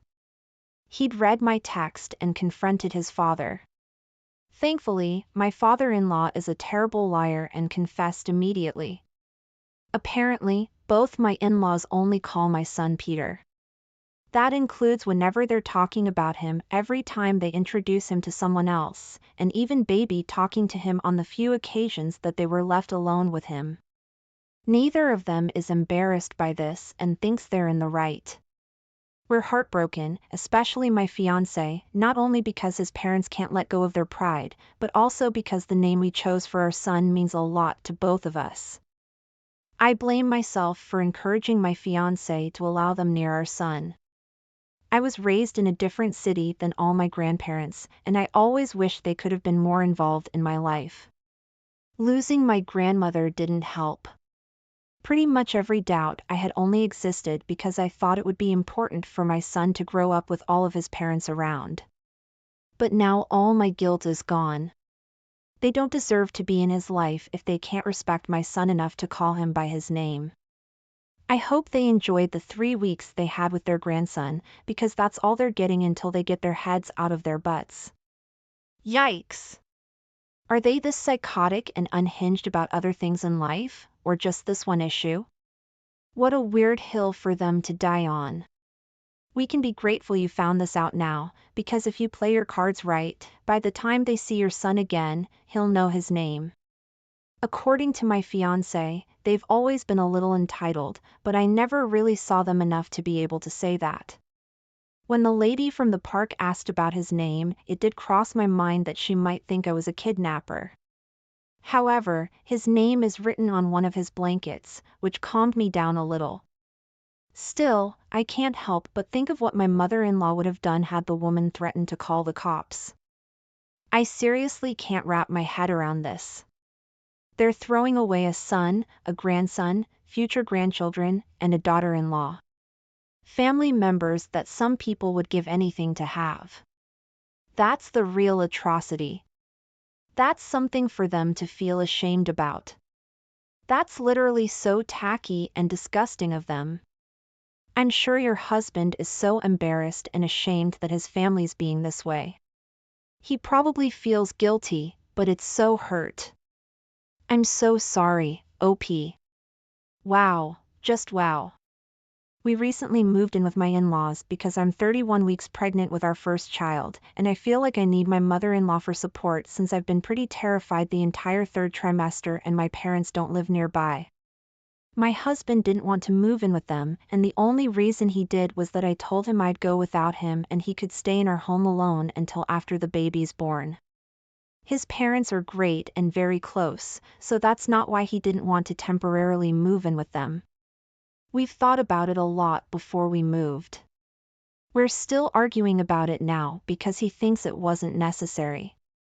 I'm stressing over nothing, which maybe I am, but that doesn't magically make the stress disappear. He said multiple times that I forced him to move here, but he could have stayed at our house like I said. I can't expect my mother-in-law to visit every day, and I feel better in a house with other people around. My husband does sometimes work from home, but he's usually holed up in his office, so it's like he's not here anyway, so this is better for me. My in-laws are more than happy to have us here, but my husband is still sulking and gives me an annoyed look whenever his parents say something about his habits that he doesn't like. Am I the idiot? You are the idiot. Did you consider that there may be a reason your husband doesn't want to live with his mother? Also, dropping do this or I'm leaving in a marriage is unhealthy. Not only do this or I'm leaving, but it's also do this or I'm leaving with your unborn child and won't be back until after their birth. What a crappy ultimatum. Understandable that you want support, but to upheave the entire household and move in with in-laws just because.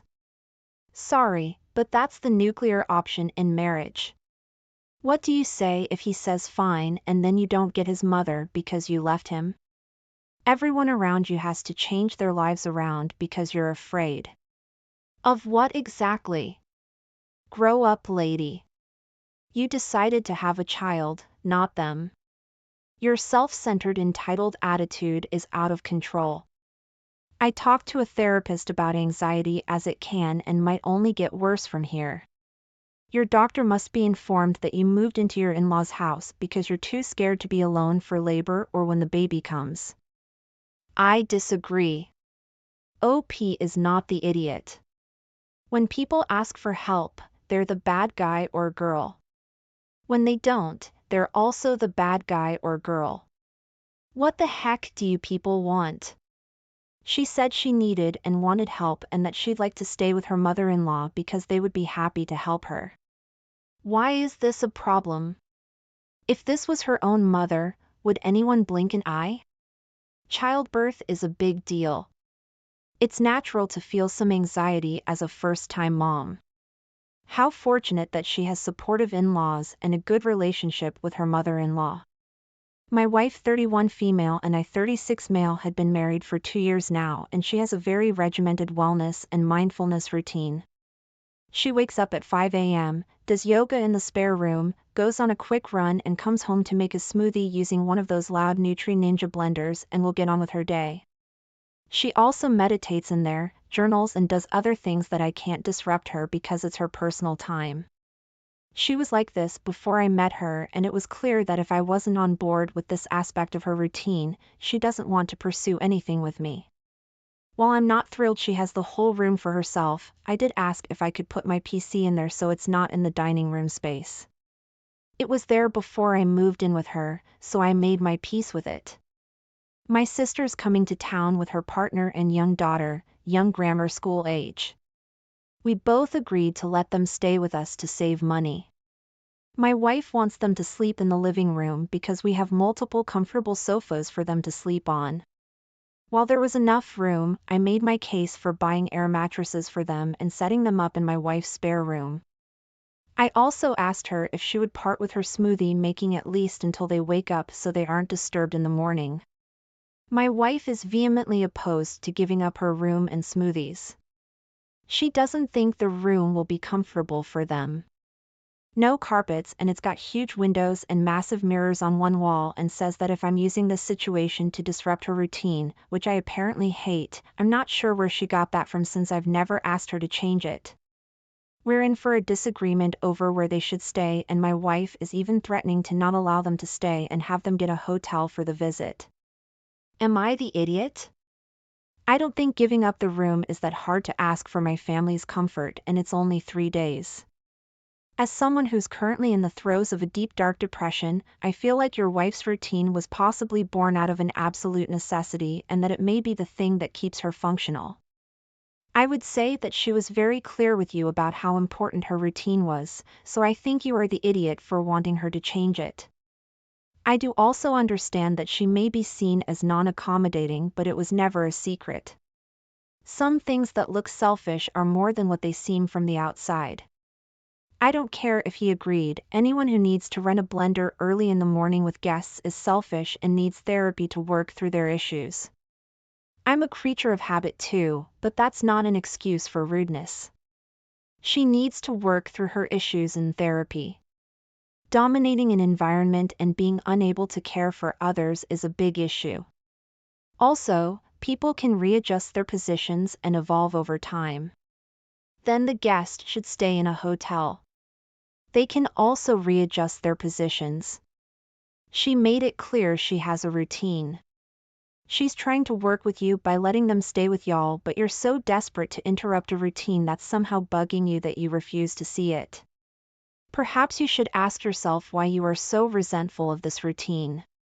Is it because it's her time with herself and she isn't paying attention to you?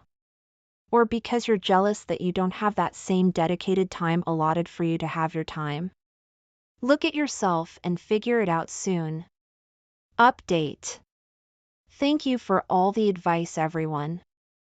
I've decided not to push this issue any further with my wife, and my sister and family can use the sofas or I'll pay partly for a hotel for them. I do plan on asking my wife about her routine. She thinks that because the living room and kitchen are separated by a room, there's no need to muffle the blender sound on top of more than we already do with the insulation pads and a shut door. My wife, 28, has recently gone back to work after a long break after our daughter, kindergarten, was born. She's experienced a few hard days at work. I, 32 female, thought it might lift her mood up a little bit if I cook something for her with the I don't cook around the house because of my work schedule, but I decided to do it for her to help boost her mood. We made our dining room into a restaurant. I got us both chef hats and matching aprons and we cooked. While cooking, we made a bit of a mess in the kitchen. We were almost done when I got a call from her. She said her mom, my mother-in-law, they live in a different state and we barely see each other, had come to pay a visit and asked me to prepare the guest room if I could and said she'd be home shortly. So, I panicked and couldn't clean up before they arrived. They came home to a messy kitchen and my daughter acting as a restaurant manager. My wife adored the whole thing, but her mom immediately said how we lived with all this mess was disappointing. She said serving someone food like this in their home was ridiculous and made fun of the process. My wife told me to just let it go, but somehow I felt like a huge idiot because the timing could not be worse and my wife and I stayed up cleaning the mess that night. Am I the idiot? Your mother-in-law is the idiot with no notice? What was it, a surprise inspection? You did something wonderful with your daughter and she'll always remember it. Your wife isn't upset. She has more love for you because you did it. Not the idiot. Mother-in-law can stay at Motel 6. Motel 6 sounds like an appropriate punishment. Do you know what is ridiculous? People showing up unannounced, staying for the night, and daring to complain and mock you and your kid. Perhaps she'd be happier somewhere else, like her state. What an idiot. What kind of relationship does your wife have with her mother that even though the mother-in-law lives in a different state and you had zero notice she was showing up? I would not be cool with that at all. Your mother-in-law being judgy and rude blows my mind. Cooking makes things messy and she was a last-minute guest, not to mention the restaurant thing is adorable. Oh honey, your mother-in-law needs a reality check and a respect for others check while